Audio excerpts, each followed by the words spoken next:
Hi viewers, welcome to our channel. ప్రస్తుతం మనతో పాటు senior journalist Dama Bala sir వారితో మాట్లాడదాం. నమస్కారం నమస్తే. Sir. Karnataka deputy CM DK Shivakumar గారితో షర్మిల గారు అండ్ జగన్ గారు ఇద్దరు కూడా భేటీ అయ్యారని చెప్పేసి వార్తలు వస్తున్నాయి సార్. మరి వీళ్ళిద్దరిని కలిపేయడానికే ప్రయత్నం జరుగుతుందని అంటున్నారు. మరి వార్తల్లో నిజమెంతుంది, మరి ఏం జరగచ్చు అంటారు సార్? వీళ్ళిద్దరిని కలిపింది ఎవరంటే టీడీపీ, అంటే తెలుగుదేశం మీడియా. సో నిజానికి వీళ్ళిద్దరు కలవలేదని అంటే కలిసారో లేదు ఎవరికి తెలియదు. కలవలేదని డీకే శివకుమార్ స్టేట్మెంట్ ఇచ్చాడు. ఆయన ఒక ఎక్స్లో ట్వీట్ చేశాడు. ఆయన చాలా పరుషంగా దాంట్లో కేడిగేడిగలు అని అన్నాడు కన్నడలో. కేడిగేడిగలు అంటే ఒక వెధవలు అన్నట్టుగా. ఎవరో కొంతమంది వెధవులు మేమిద్దరం కలిశారని ఫోటో కూడా పెట్టారని కింద దిశ అనే పత్రికలో వచ్చిన న్యూస్. ఇక మీదట వైఎస్ఆర్ కాంగ్రెస్ కాదు కాంగ్రెసే అని టైటిల్ పెట్టి కింద ఇద్దరు పుష్పగుచ్చాలు ఇచ్చుకుంటున్న ఫోటో ఆ దిశ పత్రికలో వేశారు. దాన్ని ఆయన షేర్ చేశారు కింద చేసి పైన కొంతమంది ఇలాగా కేడిగేడిగలు అంటే దాన్ని స్కౌండ్రల్స్ అని కూడా అనువదించారు. సో రఫ్గా మనం ఎవరో వెధవులు అన్నట్టుగా, పనికిమాలిన వెధవులు అన్నట్టుగా చెప్పుకోవచ్చు కన్నడలో కేడిగేడిగలు. సో అంటే క్లియర్గా ఏంటంటే ఈ మధ్య నేను చాలాసార్లు చెప్పాను, జగన్ని నేలమట్టం చేసే ఒక స్కీమ్ ఏదైతే ఉందో అందులో భాగంగా మల్టీ ఫోల్డ్లో తెలుగుదేశం అటాక్ చేస్తుంది వైసీపీని కానీ వైసీపీ నాయకులను కానీ. అందులో భాగంగా జగన్ ఇమేజ్ని దెబ్బతీయడం, జగన్ మీద రకరకాలుగా పుకార్లు క్రియేట్ చేయడం, జగన్ పని అయిపోయింది కలిపేస్తున్నారు అని చెప్పడం, ఇదంతా తెలుగుదేశం మీడియా కావచ్చు, వాళ్ళ సోషల్ మీడియా కావచ్చు, తెలుగుదేశం నాయకులు కావచ్చు, వీళ్ళందరూ చేస్తున్నారు. సో గతంలో జగన్ కూడా ఇదే చేశాడు. జగన్ కూడా తెలుగుదేశం వాళ్ళు బీజేపీలో కలిసిపోతారని విపరీతంగా అప్పుడు ప్రచారం జరిగింది.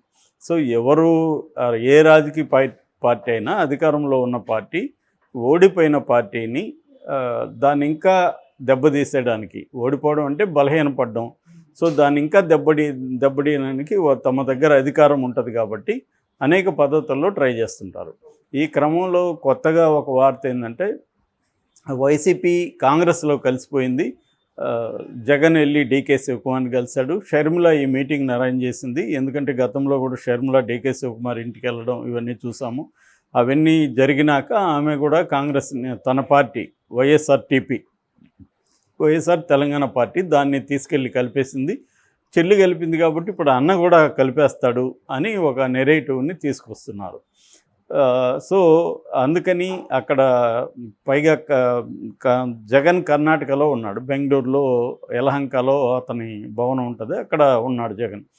అందుకని అక్కడ ఉన్నాడు కాబట్టి అక్కడికి సంబంధించిన కథనాల్ని, ఊహా కథనాల్ని తెలుగుదేశం మీడియా ప్రచారం చేస్తుంది. ఓకే. సో దీన్ని ఖండిస్తూ డీకే శివకుమార్ ప్రకటించాడు. ఎందుకంటే అది అతనికి కూడా ఇదవుతుంది. కాంగ్రెస్ అధిష్టాన నాడ్ లేకుండా అతను వెళ్ళి కలిసే పరిస్థితి లేదు. సో ఇప్పుడు ఒకవేళ కాంగ్రెస్ వైసీపీని వస్తే చేర్చుకుంటుందంటే చేర్చుకోవచ్చు. ఎందుకంటే దాని బలం పెరుగుతుంది ఆంధ్రప్రదేశ్లో. ఖచ్చితంగా కాంగ్రెస్కి అది ఉపయోగమే జగన్ వెళ్ళి చేరితే. గతంలో జగన్తో విభేదాలు ఉన్నాయి, జగన్ ధిక్కరించాడు అనేది ఉంది. ఇవాళ జగన్ బలహీనంగా ఉన్నాడు కాబట్టి జగన్ వెళితే వాళ్ళకి హ్యాపీనే. ఎందుకంటే వాళ్ళు నెక్స్ట్ రాహుల్ గాంధీ ప్రధానమంత్రి కావాలనేది వాళ్ళ కోరిక. దగ్గరికి వచ్చి ఆగిపోయింది ఈసారి. అందుకని నెక్స్ట్ ఆంధ్రప్రదేశ్లో కనీసం కొన్ని సీట్లన్నా జగన్తో ఉంటే వచ్చాయి. ఎందుకంటే జగన్కి సొంతంగా 4 వచ్చాయి కాబట్టి ఇప్పుడు ఎంపీలు ఒక 10 దాకా నెక్స్ట్ ఆంధ్రప్రదేశ్లో తెచ్చుకోగలిగిన. ఇక్కడ కర్ణాటక ఉంటుంది, కేరళ ఉంటుంది, ఎట్లాగో తమిళనాడు కేరళలో వాళ్ళ మిత్రపక్షాలు ఉన్నాయి కాబట్టి సౌత్ ఇండియాలో గట్టిగా పాగా వేయచ్చు అనేది కాంగ్రెస్కి ఉంటుంది. కానీ జగన్కి అవసరం ఉందా అనేది ఇంపార్టెంట్. ఇక్కడ జగన్కి అవసరం అయితే లేదు. ఎందుకంటే 40% ఓట్ల షేర్ ఉన్న జగన్ 2% కూడా లేని కాంగ్రెస్లో కలవాల్సిన అవసరం జగన్కి లేదు. ఒకవేళ కాంగ్రెస్ సెంట్రల్ అధికారాన్ని ఏర్పరుస్తుంది అనుకున్నప్పుడు జగన్ కలిసే అవకాశం ఉంది. అది కూడా పొత్తు పెట్టుకుంటాడు తప్ప మెర్జీ చేయడం వల్ల అతనికి ఉపయోగం లేదు. అతని ఐడెంటిటీ అంతా వైఎస్ఆర్సీపీ ఐడెంటిటీ, కానీ కాంగ్రెస్లోకి వెళ్తే అతనికి గుంపులో ఒకడైపోతాడు కాబట్టి అతను మెర్జీ చేయాల్సిన అవసరం కూడా లేదు. సో సెంట్రల్లో ఒకవేళ కాంగ్రెస్ ఉండి కాంగ్రెస్ అధికారంలోకి వచ్చి రాష్ట్రానికి ఇప్పటి ఈ 5 ఏళ్లలో ప్రత్యేక హోదా రాకుండా కాంగ్రెస్ నాయకత్వంలో ఇండియా కూటమి ప్రత్యేక హోదా ఇస్తానంటే ఆ సాగుతో జగన్ పెట్టుకోవచ్చు. ఒకవేళ ఇప్పుడు ప్రత్యేక హోదా ఇచ్చినా రాష్ట్రానికి ప్రయోజనం ఉందని ఇప్పుడు ఎట్లాగైతే చంద్రబాబు మోడీతో కలిశాడో అట్లాగే రేపొద్దున ఇండియా కూటమితో జగన్ గెలవచ్చు. అంత తప్ప ఇప్పటికిప్పుడు తన పార్టీని తీసుకెళ్ళి మెర్జ్ చేసి సాధించేది ఏముంది? కాంగ్రెస్కి అక్కడ ఏముంది? ఆమెకి షర్మిల నాయకత్వంలో కాంగ్రెస్ 1% ఓట్ల షేర్ కూడా ఆమె పెంచుకోలేకపోయింది. కాబట్టి ఇప్పుడు పోయి జగన్ చేసేది ఏం లేదు. రెండవది, జగన్ కాంగ్రెస్లోకి వెళ్తే జగన్కి ఇప్పుడు చాలా తీవ్రమైన నష్టం జరుగుతుంది. ఆ నష్టం ఏంటంటే ఖచ్చితంగా బీజేపీ నట్లు బిగిస్తుంది. దాంతో జగన్ జైలుకి పోవాల్సి వస్తుంది. కాంగ్రెస్ ఏం కాపాడుతుంది మహా అంటే వాళ్ళు స్టేట్మెంట్లు ఇస్తారు ఇది అన్యాయం అని. ఇప్పుడు వాళ్ళ ముఖ్యమంత్రినే వాళ్ళు కాపాడారా? హేమంత్ సోరెన్ జార్ఖండ్ ముఖ్యమంత్రి జైల్లో ఉన్నాడు. వాళ్ళ ఇండియా కూటమిలో భాగంగా ఉన్న కేజ్రీవాల్ జైల్లో ఉన్నాడు. వాళ్ళు ఏం చేశారు? మహా అంటే మాట్లాడతారు, ఖండిస్తారు, అంతకంటే ఏం చేయలేరు కదా. దానికంటే కూడా జగన్ ముందున్న బెస్ట్ ఆప్షన్ ఏంటంటే మోడీతో ఉండడం. అది మోడీతో బయట నుంచి మోడీకి మద్దతు ఇవ్వడం. అది ఆల్రెడీ మొన్న స్పీకర్ విషయంలో కూడా మద్దతు ఇచ్చారు జగన్ బ్యాచ్. సో రెండోది, ఇప్పుడు రాజ్యసభలో జగన్కి 11 మంది ఉన్నారు, ఇటు లోక్సభలో 4 ఉన్నారు. కాబట్టి మోడీకి కూడా జగన్ అవసరం ఉంది. కాబట్టి జగన్కి మోడీతో ఉండడం అవసరం తప్ప కాంగ్రెస్లో విలీనం కావడం అవసరం లేదు. సో ఇది మరి ఇది తెలియదా తెలుగుదేశం మీడియాకి? ఇప్పుడు దిశ అనే పత్రిక కూడా తెలుగుదేశంని సపోర్ట్ చేసే మీడియానే పత్రిక, అది నో డౌట్.